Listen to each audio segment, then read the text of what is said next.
Assalamualaikum warahmatullahi wabarakatuh. Perkenalkan saya Dewi Nur Alia Safita, PPG Prajabatan Gelombang 1 2024. Pada kesempatan kali ini, saya akan merefleksikan mata kuliah pembelajaran sosial emosional pada topik 2. Seminar Pendidikan Profesi Guru, Pembelajaran Sosial Emosional dengan review pengalaman belajar, di mana menurut saya pengalaman yang berguna dan menarik pada mata kuliah pembelajaran sosial emosional antara lain: yang pertama, mendapatkan pemahaman terkait peran guru sebagai teladan dalam pembelajaran keterampilan sosial emosional.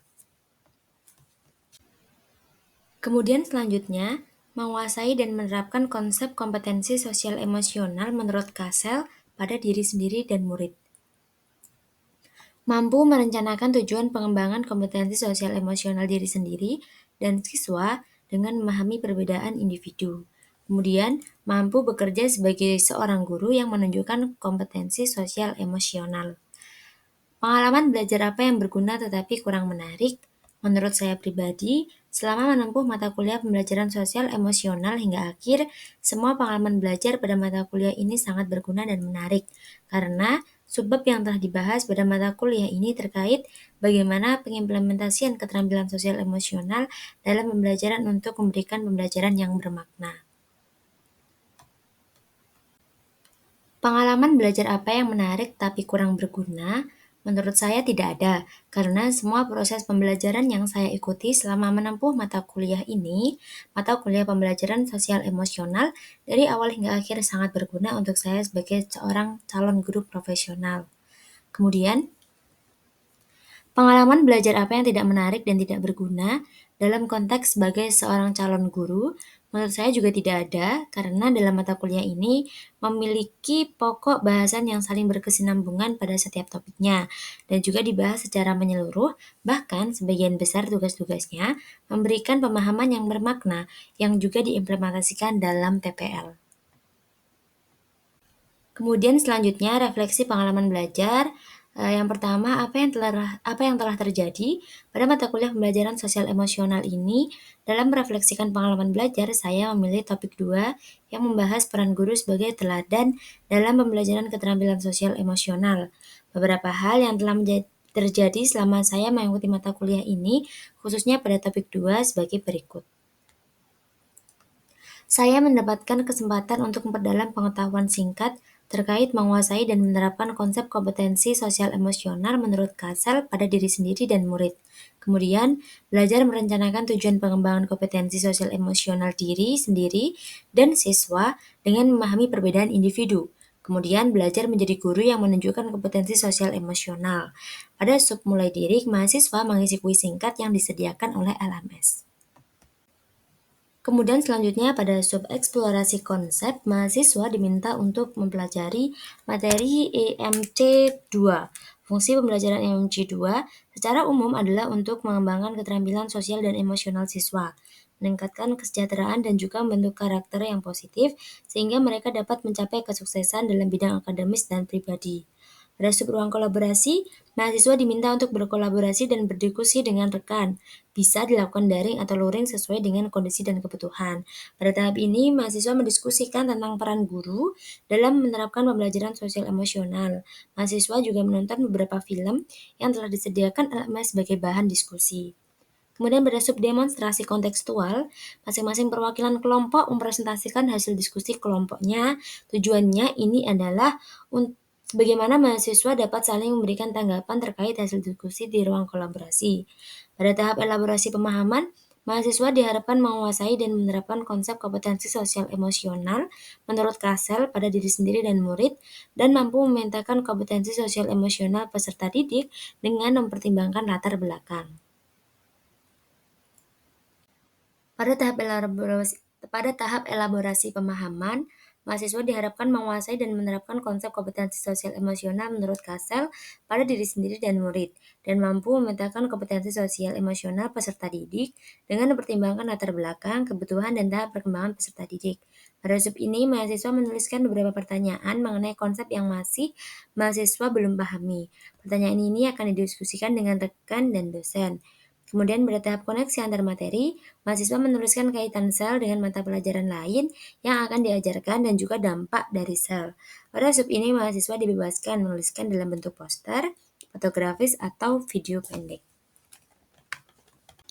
Pada tahap aksi nyata, mahasiswa menuliskan perasaan saat menelaah lebih jauh mengenai pemahaman baru yang didapatkan setelah mempelajari konsep sel, dan juga apa saja tantangan atau hambatan dalam menerapkan pembelajaran sosial emosional. Kemudian selanjutnya yang kedua, di sini mengapa hal tersebut dapat terjadi? Saya memilih topik 3 yang membahas tentang pembelajaran sosial emosional yang penting bagi seorang guru karena memainkan peran fundamental dalam proses pendidikan dan pengembangan peserta didik. Novik, Kres, dan Elias pada tahun 2002 menekankan 3 hal yang harus diingat oleh guru sebagai seorang pendidik dan agen perubahan.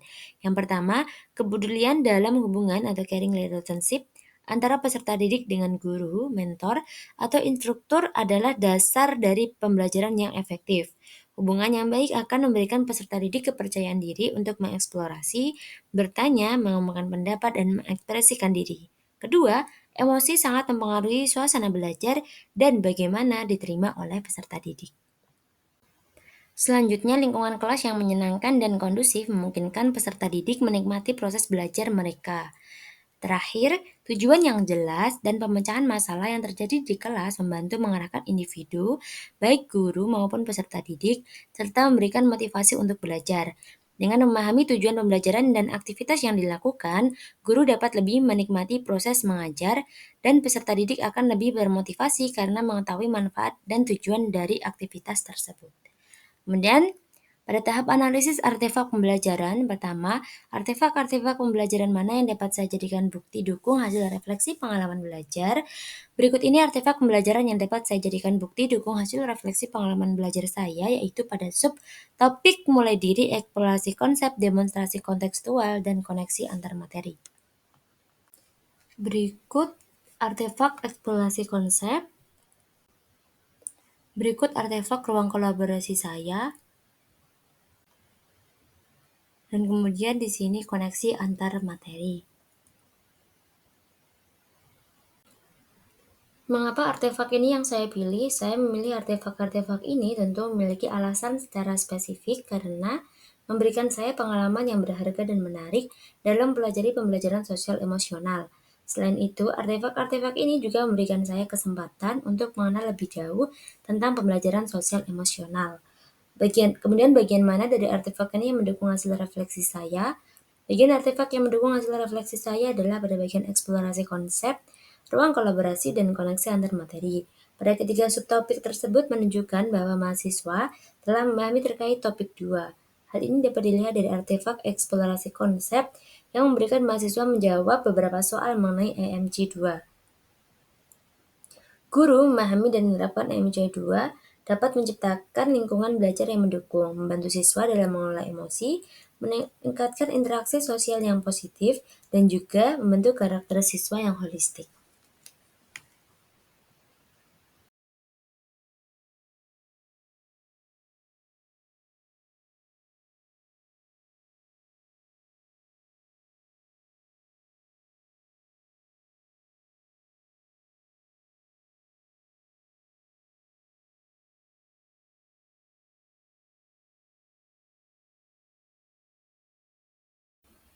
Kemudian pada tahap terakhir, rumusan hasil refleksi berupa pembelajaran bermakna.